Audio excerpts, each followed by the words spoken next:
we've been asking you on social media to pick your best ever Premier League 11. About 200,000 of you have voted. So let's have a look at the team. And no surprises who's in at centre-back. Rio, was it ever in doubt? Not the amount of phone calls and the things that I put in and people I text to make sure that they voted for me. No, listen, I feel honoured to be when you're selected in teams like this. And it all amounts, every player on there, one thing they all would have had in common would have been a work ethic. Regardless of ability, work ethic is the foundations of being able to be considered for a team like this. So proud, definitely, yeah. But no Vidic in there, it's like Ant without Deck. I know, that's a big problem for me. He'll be phoning me later, don't worry about that. How do you think you would have got on with Virgil van Dijk? What sort of partnership would that have been? Yeah, I think on paper, I think we would have worked well together. I think there wouldn't have been many players getting in behind us. I know that for a fact with the pace that we would have had. But it looks like a strong team. I think there's people will be arguing for other players here and there, but I think there's a solid team there, isn't there? And Salah's in there. He just beat Ronaldo by 4%, Joe. Do you think Ronaldo's not in there. I didn't even look that far up the pitch. Yeah. Wow. Focusing on yourself. Yeah, exactly, as we do. Yeah, that's astonishing. I mean, when you think of the quality players that we've seen over the years, over the 30 years, and it's still getting stronger and stronger. We're seeing the best players in the world, so picking it was really tough. You know, I had to go. I couldn't be picking Rio. I had to make rules for my one. I was like, you can't have played with the players. You know what I mean? Because if I could be on holiday with someone, they say, why didn't you pick me? Something like that. I don't want to upset anyone, so I've gone a different route on mine. Joe, you haven't picked anybody that you played with for your team. Why is that? Well, for that reason, Linz. It's, you know, there'll be people. I'll be playing golf with someone, and they'll be a little bit annoyed that I didn't pick them, so I've gone with no one that I played with. But that is so much quality. Look at that. That's Vinicius at right back, yeah? He's in my team. It just gives us that little bit of security. Kyle Walker, no? He was in with a shout, Kyle Walker. Gary Neville, obviously, but I played with him at England. You know, Ashley Cole would have been the shoe-in, I would imagine, for most. But Dennis Irwin, you can't sleep on Dennis Irwin. Yeah, what a player he was, and he had the free kick in the bag.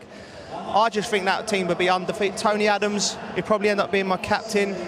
The midfield speaks for itself. I think the problem with your team is that Roy Keane and Vera had got in a fight in the tunnel before they even got on the pitch. Imagine the aggression. So you'd have been down to 10 men before you started. My team would beat yours. No chance. Absolute no chance. Let's do yours then, Rio. Talk us through it. Do I need to ask if you picked yourself?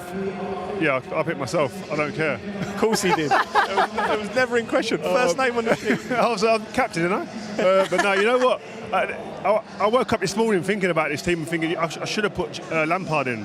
Because I think Lampard is the most effective midfielder. That's the one thing that I'll probably go and change. For who, though? Who drops out? Oh, I don't know. Maybe, I don't know. Maybe Gerrard, maybe. I don't know. That's what I'm saying. That's just one of them decisions. You're only saying this because Stephen's gone now. No. I just think it's mad. But what I will say is an in-full Rooney is one of the best players we've ever seen, especially an English player. He's a ridiculous football player. And I think it's going to be like 5, maybe 10 years when people start going, actually, whoa, and giving him the respect he deserves. I don't think he gets the kind of adulation that he really deserves, but that front three, man, I can't look beyond that. It's Alan Shearer's birthday today as well, so happy birthday, Alan. 260 Premier League goals. How is he not in there? I know, that's another consideration to take, but listen, I went with someone I played with a lot of times, and I'd seen him unnerve every type of defender, the best, the biggest, the fastest, the ugliest.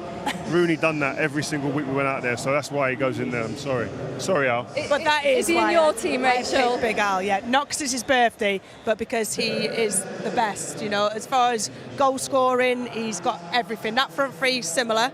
I chose Ronaldo over Salah. Or possibly Beckham on that right-hand side. But what a solid defence. I had to pick Rio just because he was here. It was going to be Vidic, but... And Makaleli, good shout as well, the player with a position named after him. I thought Makaleli played so well with Frank Lampard. He was that kind of bridge between the defence and midfield, allowed Frank Lampard to go out and sort of be expressive during the Chelsea days. Makaleli was a genius. He was an engine, a breaker up of play, and being able to sort of play little balls right and left. He really was that's what made that sort of Chelsea team tick. Is that why he wasn't in your team? Because he's just a teammate of yours. Mate, he was an unbelievable player, and any player who gets a role named after him, they've done all right. Did you all find the midfield area the hardest to decide on? Yeah, that was my most difficult. I think the other Frank Lampard, Steven Gerrard, Scholes, Vieira, Keane, like any three of that 5 you could put in and be very, very comfortable. So But you got to go. I went for like the ones that I knew in terms of Scholes playing with him, but Vieira playing against him, he was probably the hardest midfielder I played against. Like for me as a defender playing out to play through the lines, he was like there was 4 of him. He was massive, and anticipation was great. And when he had the ball, he was poetry in motion. There was no arguments ever about Schmeichel being the one and only, being a goalkeeper for the whole Premier League. He's been the best. He was the one who inspired me to want to be a goalkeeper, but he was an innovator as well as a goalkeeper. Yeah, why would he stand out? Why did he stand out for you from everyone else? How he commands his box, how he organised everybody in front of him, because a lot about goalkeeping is about preventing things happening, and you can visibly see how well he organised his teams in front. I mean, obviously you've been on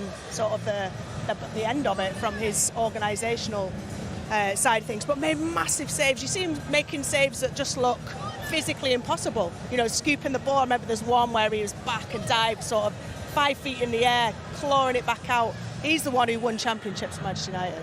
And a word on Van Dijk as well, because he's on the 30-man shortlist for the Ballon d'Or as well. Nor Messi this time for the first time in so long, Joel. Who do you think deserves to win it? Right, we watched the game on Wednesday night, and it has to be Benzema for me. For what he stepped out of the shadow of Ronaldo, he led that team. He was brilliant on Wednesday night.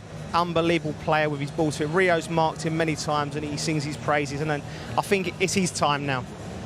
Well, if you want to help celebrate 30 years of the Premier League and pitch your best ever Premier League 11, just head to btsport.com/immortals and you can join the conversation using the hashtag #PLimmortals.